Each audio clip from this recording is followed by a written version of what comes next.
నమస్తే. ఇవాళ మన స్టూడియోలో ప్రముఖ ఆధ్యాత్మికవేత్త, జ్యోతిష్య పండితులు జయేష్ శర్మ గారు మనతో ఉన్నారు. గురువుగారితో మాట్లాడదాం. గురుగారు నమస్కారం. నమస్కారం. మార్చి నెల 2025 తులారాశి వారికి ఎలాంటి ఫలితాలు ఉండబోతున్నాయి? ఎలాంటి రెమెడీస్ చేసుకుంటే బాగుంటుంది అంటారు? శ్రీ గురుభ్యో నమ.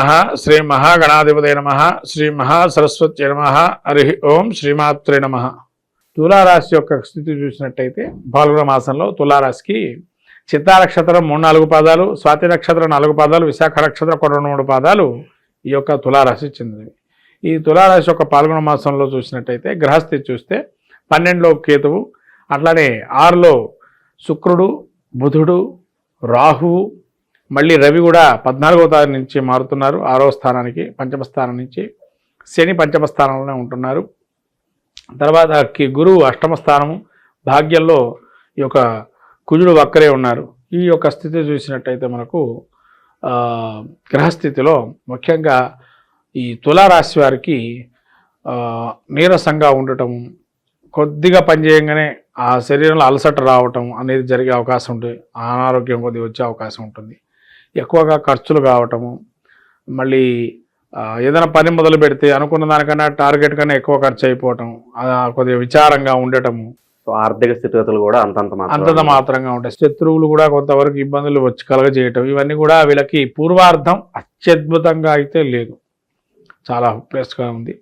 ఉత్తరార్థం మాత్రం కుటుంబ మూలకంగా కానీ సౌఖ్యాలు ఏర్పడటం, అట్లానే తను నిర్ణయం తీసుకున్న దానికి ఒక శుభాన్ని చేకూరే అవకాశం, తర్వాత బంధుమిత్రాలతో కూడా ఒక మంచి మాటలు వినటం, తర్వాత వాళ్ళు కూడా వీళ్ళని మంచిగా ప్రసన్నం చేసుకోవటం, అంటే వాళ్ళ పనులు కలగాలంటే వీళ్ళని ప్రసన్నం చేసుకోవటం, తర్వాత ఆకస్మిక ధనలాభాలు, ఇవన్నీ కూడా తులారాశి వారికి ఉత్తరార్ధంలో చాలా బాగుంది. ఎందుకంటే వీళ్ళకి 6వ స్థానంలో పాపులు, శుభులు అందరూ కూడా కలిసి ఉన్నారు. అందులో వక్రించినటువంటి గ్రహాలు ఏవైతే ఉన్నాయో యోగాన్ని ఇస్తున్నాయి. ఇక్కడ అంటే మెండైన రీతులు మంచి ఫలితాలు గోచరిస్తున్నాయి. ఉచ్చలో శుక్రుడు ఉండి వక్రే ఉన్నా కూడా మంచి ఫలితాలు ఇస్తున్నాడు. బుధుడు కూడా అంటే షష్ఠ స్థానంలో శుక్రుడు మంచి ఫలితాలు ఇవ్వాలని మనకు ఉన్నది, కానీ ఇక్కడ వక్రే ఉన్నాడు కాబట్టి మంచి ఫలితాలు ఇస్తాడు. అందుకనే కుటుంబంలో సౌఖ్యాలు కానీ, జీవితంలో శుభకార్య మూలకంగా లాభాలు కానీ, సౌఖ్యాలు కానీ అవకాశం ఉంది. బుధుడు కూడా వక్రై 6లో ఉన్నాడు. ఒక మంచి పేరు ప్రఖ్యాతలు వచ్చే అవకాశం కూడా ఉంటుంది.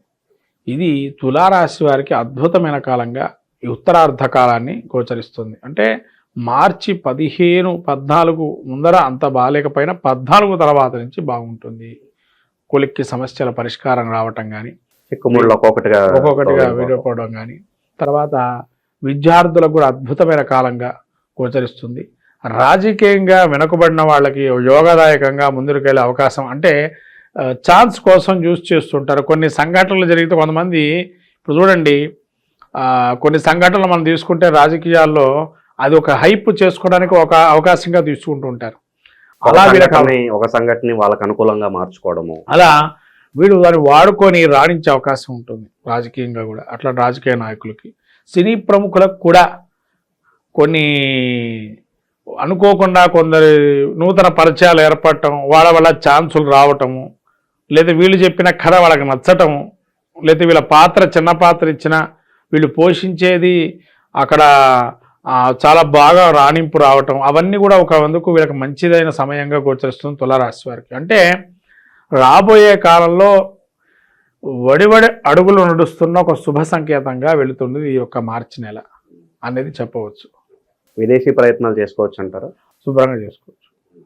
ఆరోగ్యపరంగా ఎలా ఉండబోతుంది గురుగారు మాసం వీళ్ళకి? మరి ఆరోగ్యరీత్యా వీళ్ళకి షష్టంలో అన్ని గ్రహాలు ఉన్నాయి, అయినా కూడా వీళ్ళు స్వల్పమైన అనారోగ్యం అయితే ఉంటుందని చెప్పాను. రవి అందులోనే ఉన్నాడు కాబట్టి అయినా యోగదాయకంగా ఉంటాడు. రవి పెద్దగా ఇబ్బంది పెట్టాడు. ఆరోగ్యరీత్యా అలసట అనేది అయితే ఉంటుంది, అది మాత్రం తీసుకోవడానికి వైద్యం అప్పుడప్పుడు ఏదన్నా అఫెన్స్గా తీసుకునే ట్యాబ్లెట్స్ ఉంటే వైద్యపరంగా అవి తీసుకోవటం మంచిది. మంచి లాభాలు రావాలంటే ఏ రంగాల్లో బిజినెస్లు చేస్తే బాగుంటుంది అంటారు ఈ రాశివారు? ఈ రాశివారు ముఖ్యంగా వాళ్ళ జాతక చక్రం పరిశీలన చేసుకోవాలా. ఎందుకంటే మనము చూచాయిగా దీనిలో చెప్పడం అనేది సాధ్యం కాదు. కాకపోతే ఏంటంటే రాణింపు ఉంటుందా లేదా ఈ నెలలో మనకు అనేది చెప్పుకోవచ్చు దీని పరంగా. అంటే రాణింపు అనేది ఉంటుంది వ్యాపారంలో, అంతవరకే. కానీ హైప్ రావాలి, మనకు ఆ యోగదాయకంగా ఉండాలంటే మనం జాతక చక్రం చూసుకోవాలి. ఇక భూమికి సంబంధించిన వ్యవహారాలు ఎలా ఉండబోతున్నాయి? భూమికి సంబంధించిన వ్యవహారాలు కొంత యోగదాయకంగానే ఉన్నాయి. అంటే ఇప్పుడిప్పుడే వీళ్ళు ఒక ప్రణాళికలు సిద్ధం చేసుకోవటం అనేది మంచిది. అలా గురుగారు వైవాహిక జీవితం ఎలా ఉండబోతుంది? వైవాహిక జీవితం కూడా వీళ్ళకి అనుకూలమయ్యే ఒక అంశం కూడా ఉంది. అంటే వీళ్ళు ఏ నిర్ణయాన్ని కట్టుబడి ఉంటే ఆ నిర్ణయం వీళ్ళకి అనుకూలంగా మారుతుంది. కాబట్టి తద్వారా వీళ్ళకి యోగదాయకంగానే ఉంటుంది ఆ జీవితం కూడా. శుభకార్యాలు జరగడానికి ఆస్కారం కనిపిస్తుందా? శుభ కార్యక్రమాలకు అవకాశం ఉంది. ఇంకా రాబోయే మాసాల్లో ఇంకా అద్భుతమైన ఫలితాలు ఉంటాయి. ఇప్పటికైతే ప్రత్యేకంగా సూచికంగా ఉంటాయి అంతే. ప్రేమ వివాహాలు ఎవరైతే చేసుకోవాలనుకుంటున్నారో ఒక అడుగు ముందు పడే అవకాశం కనిపిస్తుంది గురుగారు.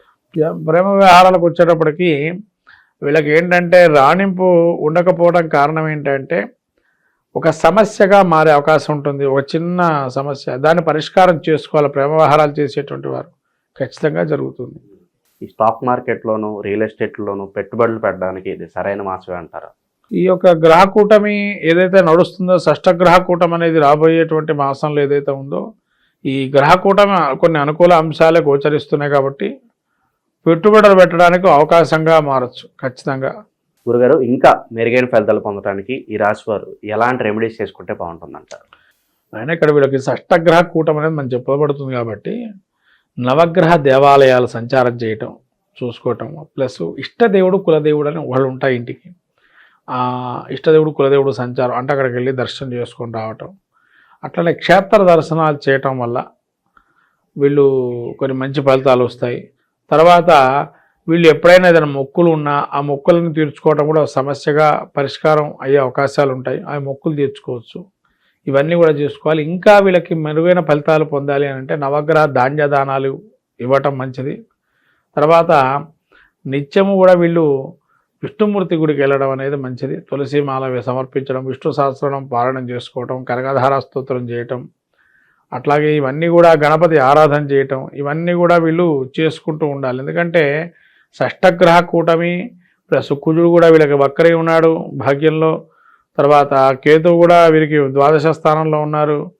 కానీ భక్తి జ్ఞాన వైరాగ్యాలు జపాన్ని ఏదైతే చేస్తారో తరచుగా అది ఇంకా పెంచుకోవటం వల్ల ఇంకా మంచి ఫలితాలు సాధిస్తారు. కాబట్టి జపాన్ని కానీ లేదా క్షేత్ర దర్శనం చేసుకోవటం కానీ లేతే పుణ్యకథా శ్రవణం చేయటం కానీ అద్భుత ఫలితాలు వస్తాయి తులారాశి వారికి. మొత్తం మీద ద్వాదశ రాశులు ఈ యొక్క పాల్గొన మాసంలో మనం చూస్తే ప్రతి రాశి వారికి ఒక్కొక్క ప్రక్రియ చేసుకోవటం వల్ల మెరుగైన ఫలితాలు ఉంటాయి. కాబట్టి ద్వాదశ రాశుల వాళ్ళు మనకు రాబోయే మాసంలో మనకు చెప్పాలంటే లక్ష్మీ జయంతి అంటారు, దాన్నే హోలికా ఉత్సవం అంటారు. మనకు శివపురాణంలో చాలా అద్భుతంగా ఉన్న ఘట్టం రతి మన్మధులు ఏదైతే ఘట్టం ఉంటుందో ఆ ఘట్టాన్ని ఎవరైతే పారాయణ చేస్తారో సకలమైనటువంటి నరదృష్టి దోషాలు పోతాయని మనకు శివపురాణం చెప్పబడుతుంది. కాబట్టి శివపురాణం మనకు ఏదైతే ఉందో అందించిందో కామదహనాన్ని ఏదైతే చేస్తారో ఆ మనకుండేటువంటి కీడుని మొత్తం కూడా దాన్ని తొలగింపజేసేటువంటి ఆ విభూతిని కనుక పెట్టి దానికి ప్రదక్షిణాలు చేసుకొని తద్వారా మనకు సంతానాన్ని కానీ మనకు కానీ మంచి కలగాలని ప్రతి విషయంలోనూ కూడా మనకు మంచి అనుభూతులను ఇవ్వాలని కోరుకోవడానికి ప్రయత్నం చేయండి. కామదహనంలో పాల్గొనండి. అట్లానే లక్ష్మీ జయంతి రోజున ఎవరైతే పౌర్ణమి వేళ జరుగుతుంది ఈ లక్ష్మీ జయంతి రోజు అమ్మవారికి కమలా పూలతో అర్చన చేసుకోవటం, తామర గింజలతో జపం చేయటం, తామర గింజలతో హోమం చేయటం, తేనెతో అమ్మవారికి అభిషేకం చేయటం లక్ష్మీ జయంతి రోజు చాలా అద్భుతంగా ఉంటుంది. ఈ యొక్క ప్రక్రియలు చేయండి. ఇంకా పాల్గొన మాసంలో నరసింహ క్షేత్రాలు దర్శనం చేసుకోవటం వల్ల స్వామివారి తిరునక్షత్రంగా చెప్పబడింది. కాబట్టి ఈ నరసింహస్వామికి ప్రత్యేకంగా ఈ పాల్గొన మాసంలో అద్భుతంగా బ్రహ్మోత్సవాలు అనేక రకాలుగా జరుగుతుంటే ప్రతి ప్రసిద్ధ క్షేత్రాల్లో ఆ క్షేత్ర దర్శనం చేసుకొని సాక్షాత్తు లక్ష్మీనారాయణ స్వరూపమైన నృసింహస్వామి యొక్క అనుగ్రహాన్ని పొంది సకల విజయాలు సాధించడానికి ప్రయత్నం చేయండి ద్వాదశ రాశుల వారు. శ్రీమాత్రే నమః.